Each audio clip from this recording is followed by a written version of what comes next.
रामपुर गांव में सर्दी अपनी चरम सीमा पर थी। गरीब किसान भोला अपनी फसल के साथ अपने सपनों को भी बर्फ में गलते हुए देख रहा था। राधा उसके लिए गर्म चाय का कप लाती है। सेठ धनीराम का कर्ज कैसे चुकाऊंगा? फसल तो पूरी बर्बाद हो गई है। उसकी आंखें चिंता से भर जाती हैं। भोला, तुम इतना मत सोचो, भगवान सब ठीक करेगा। राधा, सिर्फ दुआओं से पेट नहीं भरता। अगर सेठ धनीराम का कर्ज नहीं चुकाया तो ये जमीन भी चली जाएगी। सेठ धनीराम 2 गुर्गों के साथ भोला के घर पहुंचता है। वह चारों ओर उम्मीद की दृष्टि से देखता है। भोला, 1 महीने से ज्यादा हो गया। कर्जा कब चुकाएगा या फिर जमीन लिख कर देने का इरादा है? सेठ जी, थोड़ा समय और दे दीजिए, फसल बर्बाद हो गई है। अगली बार जरूर चुका दूंगा। अगली बार कौन देखेगा? अगर 1 हफ्ते में पैसे नहीं दिए तो तुम्हारी जमीन मेरी। सेठ के जाते ही भोला निराशा से अपना सिर झुका लेता है। उस रात को भोला का बेटा खांस रहा होता है और भोला उसकी पत्नी दुखी होकर बात कर रहे हैं। भोला, राजू की हालत खराब हो रही है, कुछ करना पड़ेगा। भोला असहाय दिखता है।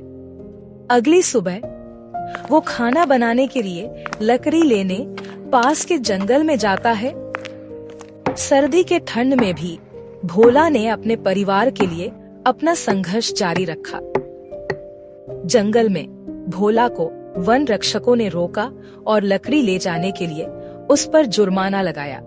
अगले दिन भोला मदद के लिए इंस्पेक्टर विक्रम सिंह से मिलने का फैसला करता है। वह अपनी व्यथा सुनाता है।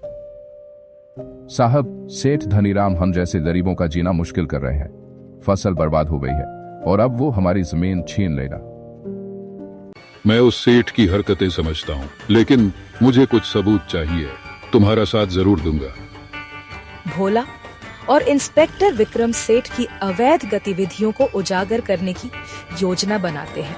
भोला सेठ की मांगों से सहमत होने का दिखावा करता है, जबकि छिपे हुए कैमरे सेठ की धमकियों और अनुचित ब्याज दरों को दर्शाने वाले अवैध दस्तावेजों को रिकॉर्ड करते हैं। भोला, या तो पैसे दे या अपनी जमीन के कागज मेरे हाथ में दे, ये मेरी शर्त है। इंस्पेक्टर विक्रम और उनकी टीम ने धावा बोला और सेठ को गिरफ्तार कर लिया। सेठ धनीराम, तुम्हारे खिलाफ गरीब किसानों का शोषण और अवैध धंधा चलाने के सबूत मिल गए हैं। तुम्हें गिरफ्तार किया जाता है।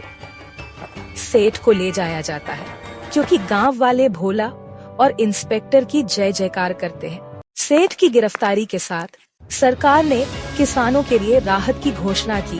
उनके ऋण माफ कर दिए। भोला को अपनी जमीन वापस मिल जाती है और वह अगले फसल सीजन की तैयारी शुरू कर देता है। भोला के संघर्ष और ईमानदारी ने एक मिसाल बनाई। मुश्किल चाहे जितनी भी हो, उम्मीद और हिम्मत से हर संघर्ष जीता जा सकता है।